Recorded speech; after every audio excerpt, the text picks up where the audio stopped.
ดีสบายดีเอฟซีของไอ้ายประเภทคนมักฮักการเกษตรพบกันเช่นเคยกับไอ้ายประเภทกิจกรรมยามเช้าๆมื้อนี้ฤดูแล้งเลยเนาะใบไม้พัดเปลี่ยนใบแล้ว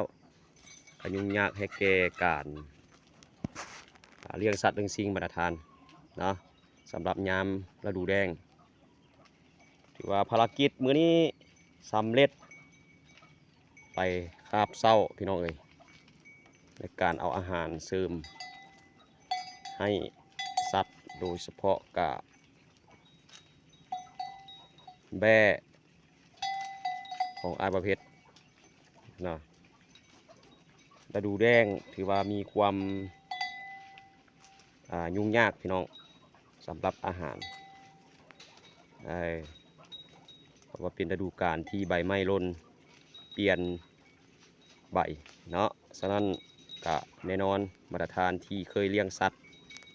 ก็ต้องพบปัญหาอุปสรรคเป็นสิ่งอันท้าทายแล้วก็เป็นคำถามที่เราจะดัดแปลงแก้ไขในเฉพาะหน้าสำหรับอาประเภทก็เช่นเดียวกันแต่ละมือก็ต้องได้เบิงแล้วก็ต้องได้เสริมอาหารสิเป็นมันต้นสิเป็นหญ้าอย่างก็แล้วแต่เนาะจะให้อิ่มคือยำฤดูฝนก็ถือว่าบุอิ่มพี่น้องเอ้ยอันนี้แม่นสมาชิกคูณละน้าอันใหญ่บ่คือแบ่เนาะสำหรับแบ่เป็นสิ่งที่ท้าทายเป็นสัตว์ที่ดื้อแล้วก็ค่อนข้างที่หูความ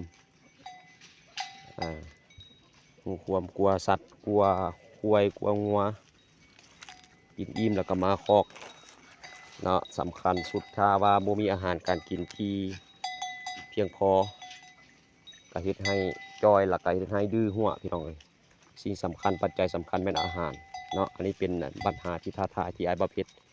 ได้ประสบพบเพาะที่อยากถ่ายทอดให้บรรดาทาน FC ของอ้ายบ่เพชรรับรู้นำผู้ที่จะทดลองที่จะลองในการเลี้ยงอันนี้อ้ายบ่เพชรทดลองมาแล้วแม่นความจริงแล้วก็อุปสรรคแล้วก็เป็นปัญหาที่อ้ายบ่เพชรต้องได้แก้ในฤดูแล้งพี่น้องเอ้ยกินดีเนาะสิเป็นใบปาล์มก็กินใบไม้สีเขียวมันกินหมดใบกระทันที่ตัดออกจากเหือนจากสารห่มก็ได้เอามาให้กิน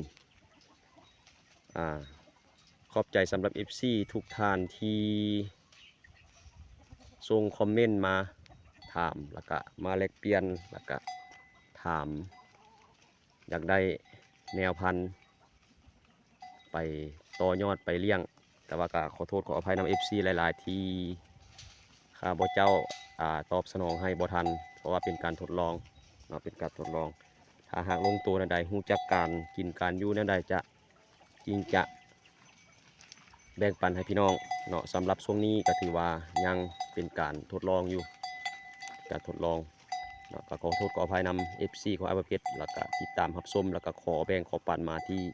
ตอบสนองตามคำเสนอให้มาตรฐานบ่ได้เนาะก็อย่าสู้ไปน้อยใจรอฟังอีกประมาณ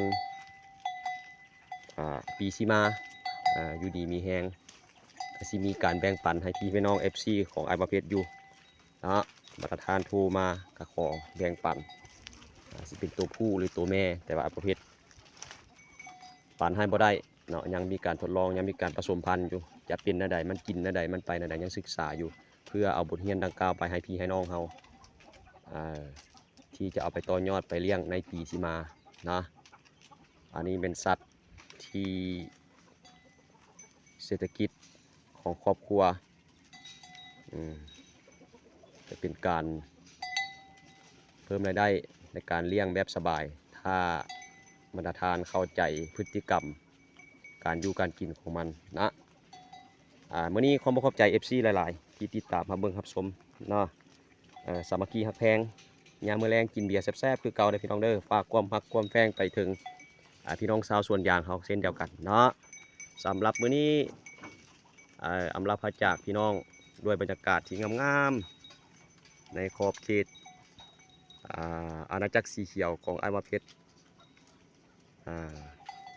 ธรรมชาติที่สวยสดงดงามท่ามกลางในฤดูแล้ง สำหรับมื้อนี้ไอ้บ่าวเพชรขอกล่าวคำว่าสบายดี